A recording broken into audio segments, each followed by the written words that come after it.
옆에 계신 귀한 성도님들과 인사하겠습니다. 주 안에서 사랑합니다. 축복합니다. 네.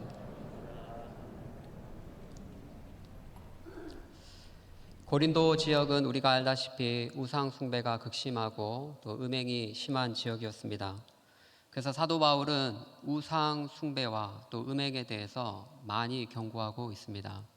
특별히 고린도전서 10장에 집중적으로 말씀하고 있습니다. 7절에 보면 너희는 우상 숭배하는 자가 되지 말라라고 말씀합니다. 또 8절에는 그들 중에 어떤 사람들이 음행하다가 하루에 2만 3천 명이 죽었으니 우리는 그들과 같이 시험하지 말자라고 말합니다. 14절에는 그런즉 내 사랑하는 자들아 우상 숭배하는 일을 피하라고 말씀합니다. 사랑하는 성도 여러분, 이 세상에 우상들이 많이 있죠. 그러나 우상은 사실 아무것도 아닙니다. 하나님만이 참되고 유일하신 한 분 하나님이시기 때문에 우상은 아무것도 아니죠. 그러나 그 아무것도 아닌 우상 앞에 우리가 절을 하고 또 엎드려 복을 빌고 기도하게 된다면 그러면 우리의 영혼을 귀신에게 의탁하는 꼴이 되고 맙니다. 왜 사람들이 제사를 지낼까요? 왜 우상 숭배를 할까요? 특별히 세상 사람들이 제사를 많이 지내는데요. 제사를 지내지 않으면 죽은 조상의 영혼들이 집안에 찾아와서 화를 불러 일으킬까 봐 그런 두려움이 어느 정도 다 있는 것이죠. 그래서 집안에 좋지 않은 일이 계속 생겨서 무당을 찾아가면 보통 어떤 방법을 취해 줍니까? 제사를 지내라고 이야기하죠. 혹은 구술하라고 합니다. 우리가 알다시피 제사나 굿은 죽은 영혼을 어루고 달래는 일이죠. 그러나 성경은 무엇이라고 말합니까? 성경은 죽은 조상의 영혼이 이 땅에 없다라고 분명하게 말씀하고 있습니다. 죽은 조상의 영혼이 있어서 이 땅을 떠돌아다니는 것이 아니라고 단호히 말씀합니다. 사람이 죽으면 천국과 지옥 둘 중에 하나입니다. 그 외에는 없습니다.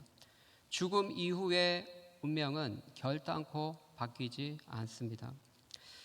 이 땅을 살아갈 때가 유일한 기회입니다. 이 땅에 목숨이 붙어 있을 때 그때가 유일하게 회개하고 예수님 믿고 천국 갈 수 있는 기회라는 것이죠. 그래서 이 땅을 떠나면 죽으면 끝이에요. 더 이상 죽음 이후에 결정된 운명은 바뀌지 않는다라는 것이죠. 데살로니가 후서 1장 8절에 보면 하나님을 모르는 자들과 우리 주 예수의 복음에 복종하지 않는 자들에게 형벌을 내리시리니 이런 자들은 주의 얼굴과 그의 힘의 영광을 떠나 영원한 멸망의 형벌을 받으리로다. 예수님의 복음을 받아들이지 않으면 어떻게 됩니까? 하나님의 그 영광의 얼굴의 광채로부터 영원히 추방되어 영원한 멸망의 형벌을 받게 된다라고 명백하게 말씀하고 있습니다. 사랑하는 성도 여러분, 얼마나 중요한 말씀입니까? 이 땅에서가 마지막 기회입니다. 이 땅에서 회개하고 예수님을 믿어야지만 천국에 갈 수 있다라는 것이죠. 죽은 사람의 영혼은 천국 아니면 지옥입니다. 죽음 이후에는 기회가 없습니다. 만약에 그들의 주장처럼 죽은 조상의 영혼, 아버지의 영혼이라든지 혹은 어머니의 영혼이라든지 죽은 조상의 영혼이 배가 고파서 1년에 한 번씩 제사장 차려놓으면 그것을 와서 드시고 간다면 밥뿐이겠습니까? 정말 진수성찬을 차려놓아야겠죠. 그것이 효도이겠죠. 그러나 성경은 무엇을 가리킵니까? 살아있을 때 잘해라. 죽으면 끝이다. 살아있을 때 진짜 효도해라. 그렇게 가르치고 있습니다. 살아있을 때 전도하라. 그렇게 가르치고 있습니다. 죽은 이후에 돌아가신 뒤에 황금 베옷을 입혀드리면 무슨 소용입니까? 아무 소용이 없습니다. 다 쓸데없는 짓입니다. 혹은 카톨릭의 주장처럼 헌금을 많이 내면 연옥에서 고통하는 사람이 천국 가고 그런 것도 없습니다. 다 거짓입니다. 이단들은 뭐라고 주장합니까? 이단이 주장하는 귀신론에 따르면 예수 믿지 않고 죽은 영혼들은 120년까지 이 땅에서 채우고 떠돌아다닌다라고 이야기를 합니다. 쉽게 말하면 80에 죽으면 120년 채우기까지 40년이 남았으니까 40년은 이 땅을 떠돌아다닌다라는 것이죠. 그것을 귀신이라고 성경에 칭한다라는 것이죠. 그래서 그 귀신이 돌아다니면서 우리 인생들에게 악과 고난을 짊어지고 질병을 일으킨다, 그렇게 해석을 하는 것입니다. 그들은 창세기 6장에 하나님께서 타락한 인생들에게 그들의 날이 120년이 되리라라는 그 문구를 이렇게 해석하는 것이죠. 그러나 성경을 해석할 때 앞뒤 문맥을 또 전체적으로 고려했을 때 이 120년이라는 것은 120년 뒤에 하나님이 홍수로 심판하시겠다라는 그런 의미죠. 그런데 이단들은 영혼이 120살이 찰 때까지, 120년이 찰 때까지 불신 영혼들이 떠돌아다니면서 귀신이 되었다라고 주장한다라는 것이죠.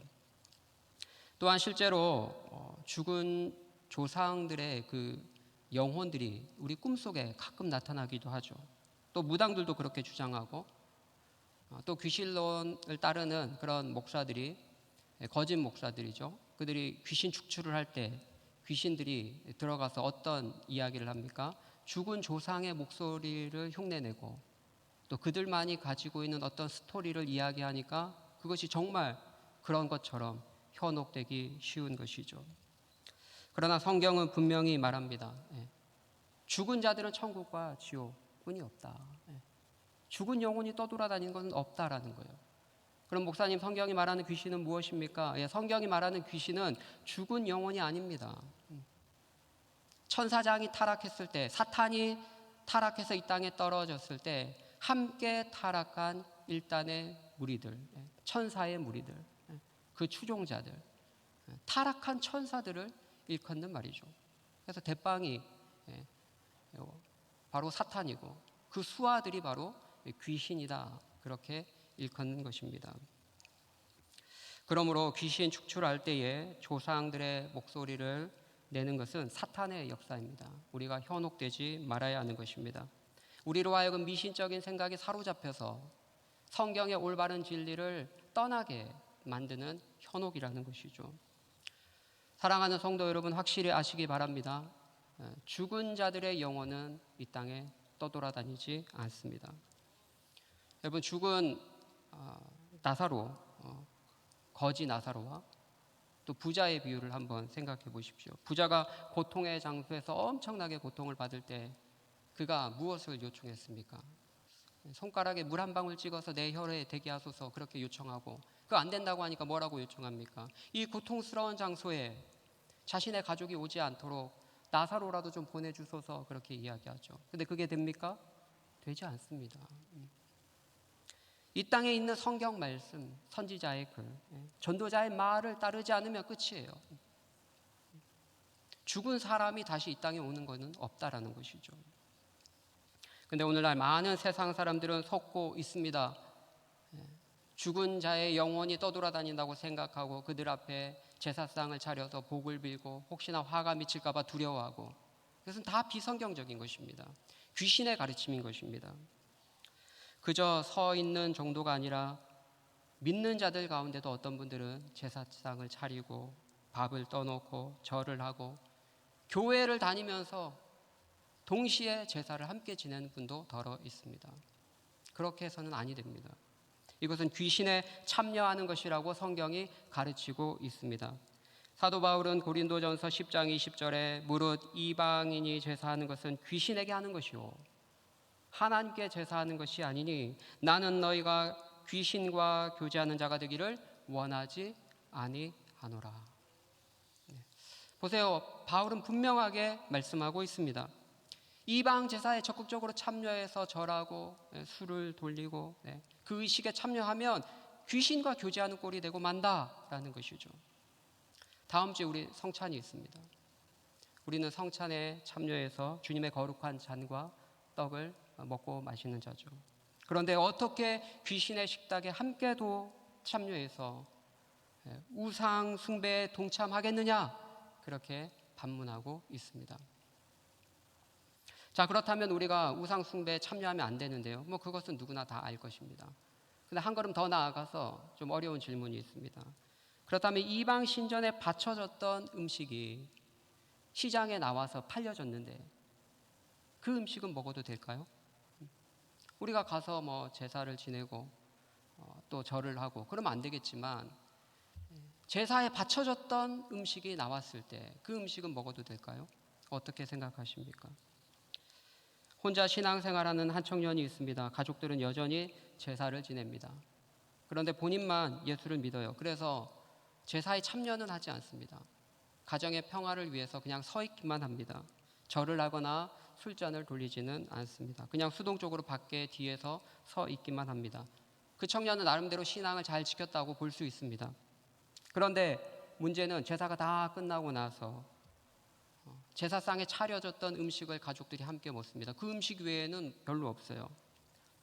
그러면 그 음식을 그 청년이 먹어도 될까요? 먹지 말아야 할까요? 여러분의 생각은 어떠하십니까? 고민되시죠? 배고프면 더 고민될 것 같아요. 근데 고린도 교회가 지금 비슷한 문제에 봉착하고 있습니다. 이방 신전에 바쳐졌던 음식인데 시장에 팔렸단 말이죠. 이거 사 먹어도 되냐? 아니면 안 되냐? 서로 간에 논쟁이 일어났습니다. 우선 가장 큰 원칙을 말씀드리자면 확고한 믿음과 올바른 지식을 따라 먹으면 아무런 문제가 되지 않습니다. 왜냐하면 우상은 아무것도 아니기 때문에 헛된 신에 불과하기 때문에 그렇습니다. 그래서 사도 바울이 고린도전서 8장 4절에 그러므로 우상의 제물을 먹는 일에 대하여는 우리가 우상은 세상에 아무것도 아니며 또한 하나님은 한 분밖에 없는 줄 아노라. 우상은 아무것도 아니다. 그래서 괜찮다라는 것이죠. 기본적으로. 또한 음식 자체는 하나님이 만드셨습니다. 중립적인 것입니다. 그래서 감사함으로 받으면 버릴 것이 없어요. 기도와 말씀으로 거룩해집니다. 다만 우상에 드려졌을 때는 그때는 나쁘게 사용되어졌죠. 그러나 그것을 믿음으로 받는 사람이 확고한 믿음 가운데 복음의 자유 안에서 믿음으로 받고 말씀과 기도 가운데 먹는다면 거룩해지는 것입니다. 입으로 들어가는 것이 예수님이 말씀하신 것처럼 우리를 더럽게 하지 못하죠. 어차피 뒤로 다 나오잖아요. 우리 안에 있는 악한 생각과 더러운 마음이 우리를 더럽게 하는 것이지 입으로 들어가는 것이 우리를 더럽게 하지 못합니다. 이렇게 복음 안에서 바른 지식을 따라서 확고한 믿음 안에서 먹으면 괜찮다라는 것이죠. 그러므로 어떤 사람이 바른 지식을 따라 믿음 안에서 먹는다면 여러분 비난할 필요가 없어요. 그 사람의 믿음입니다. 하나님을 위해서 그들은 한 거예요. 믿음 안에서 그리스도 안에서 주어진 자유를 누리는 것입니다. 비난할 필요가 없습니다. 그러나 믿음이 본인이 약해요. 이거 먹어야 될까 말아야 될까 본인도 잘 몰라요. 그러면 드시면 안 된다라는 것이죠. 본인이 믿음도 없고 올바른 지식에 대한 확신도 없는데 그냥 배고프니까 드신다면 그것은 죄가 될 수 있다라는 것이죠. 양심의 꺼리낌이 있는데 올바른 지식을 따르지 않고 정말 먹어야 될지 말아야 될지 망설여지고 잘 모르는데 양심의 꺼리낌이 있는데 그것을 먹는다면 그것은 죄가 된다라고 성경은 말씀하고 있습니다. 또한 한 걸음 더 나아가서 내가 이 우상에 바쳐졌던 음식을 먹음으로 인해서 어떤 사람이 시험에 든다면 어떤 형제가 어떻게 목사님이 제사상에 드려졌던 음식을 먹냐 시험에 든다면 그러면 먹지 말아야 됩니다. 왜냐하면 바른 지식도 중요하지만 그보다 더 중요한 것은 사랑이기 때문에 그렇습니다. 그래서 고린도전서 8장 1절에 우상의 제물을 먹느냐 마느냐의 문제를 따라 서로 논쟁이 있을 때 그때 뭐라고 얘기하냐면 지식보다 중요한 것은 사랑이다. 사랑은 덕을 세운다라고 이야기합니다. 우리가 올바른 지식 안에서 그리스도 안에 있는 자유를 누릴 권한이 있지만 그러나 형제를 위해서 믿음이 연약한 형제들을 세우기 위해서라면 혹은 교회의 덕을 위해서라면 절제해라. 먹지 마라. 그렇게 권면하고 있는 것이죠. 복음의 자유 안에서 먹어도 됩니다. 그러나 형제를 위해서 교회의 덕을 위해서 먹지 않는 사람은 훨씬 더 성숙한 자다라는 것이죠. 그래서 고린도전서 10장 23절에 뭐라고 얘기합니까? 모든 것이 가나 모든 것이 유익한 것이 아니요. 모든 것이 가나 모든 것이 덕이 되는 것이 아니다. 여러분, 우리가 하나님의 영광을 위해서 살아야 되는데요, 먹고 마시고 무슨 일을 하든지 다 하나님의 영광을 위해서 살아야 되는데, 그 영광을 위해 산다는 것이 무엇입니까? 오늘 본문의 문맥에 비춰보면 사실은 교회의 덕을 세우고 많은 사람들의 영혼을 세우는 일에 헌신해라, 힘을 다해라, 네 자신을 절제해라, 그런 의미가 함축되어 있다라는 것이죠. 그리고 놀랍게도 이 원리는 단순히 우상의 제물을 먹느냐 마느냐 혹은 술 담배를 하느냐 마느냐, 그것을 넘어서 우리의 삶의 모든 영역까지 사도 바울이 적용시키고 있다라는 것이죠. 여러분, 일터에서 일하실 때 주님의 영광을 생각하십니까? 내가 이걸 일함으로 어떻게 하나님께 구체적으로 영광이 될까 생각하십니까? 의사라면 하나님의 손과 발이 되어서 다친 사람들을 치료해 줌으로써 내가 하나님의 일을 한다라고 어느 정도 좀 실제적으로 와닿잖아요. 여러분이 목회자라면 영혼을 직접적으로 대하는 일이니까 어느 정도 직접적으로 와닿죠. 근데 여러분이 엔지니어 혹은 청소하는 사람, 이런 사람을 어떻게 내가 하는 일 하나님께 직접적으로 영광이 될까 고민해 보시지 않으셨습니까? 환경미화원, 청소부, 그냥 밥벌이 때문에 우리가 그 일을 하는 것이 아니죠. 하나님이 만드신 세상을 아름답게 가꾸고 보존하는 일에 동참하는 것입니다. 아버지께 영광이 되는 것이죠. 그럼 내가 의자 공장에서 의자를 조립하는 일을 하고 있다고 합시다. 어떻게 하나님께 영광이 됩니까? 그 의미를 찾지 못할 수도 있어요. 그러나 성경은 뭐라고 이야기합니까? 하나님의 손과 발이 되어서 안락한 의자를 세상 사람들에게 제공하는 데 기여하는 거예요. 하나님이 창조의 능력으로 멋진 의자, 안락한 의자를 우리에게 다 개인적으로 제공하실 수 있어요, 사실은. 그러나 하나님은 그렇게 하지 아니하시고 우리 인간의 손을 빌어서 일반 은총 차원으로 우리에게 은혜를 베푸신다라는 것이죠. 그래서 죄 짓는 일만 아니라면 내가 무슨 일을 하든지 그 일을 통해서 하나님의 영광에 기여하고 있다, 하나님께 영광 돌리고 있다라는 것을 깨달아야 하는 것입니다. 하나님의 손과 발이 되어서 인류의 행복과 안녕과 발전에 기여하고 있다면 일반 은총 차원에서 하나님의 일에 동참하고 있다라는 것이죠. 먹을 때도 하나님이 주신 줄 알고 감사함으로 받으면 하나님께 영광이 되고, 또 혹 형제를 세우고 교회의 덕을 위해서 절제해도 하나님께 영광이 되고, 무슨 일을 하든지 하나님을 생각하고 교회를 생각하고 덕을 세우려고 한다면 그 사람은 하나님을 영광을 위해 사는 사람이다라고 볼 수 있다라는 것이죠.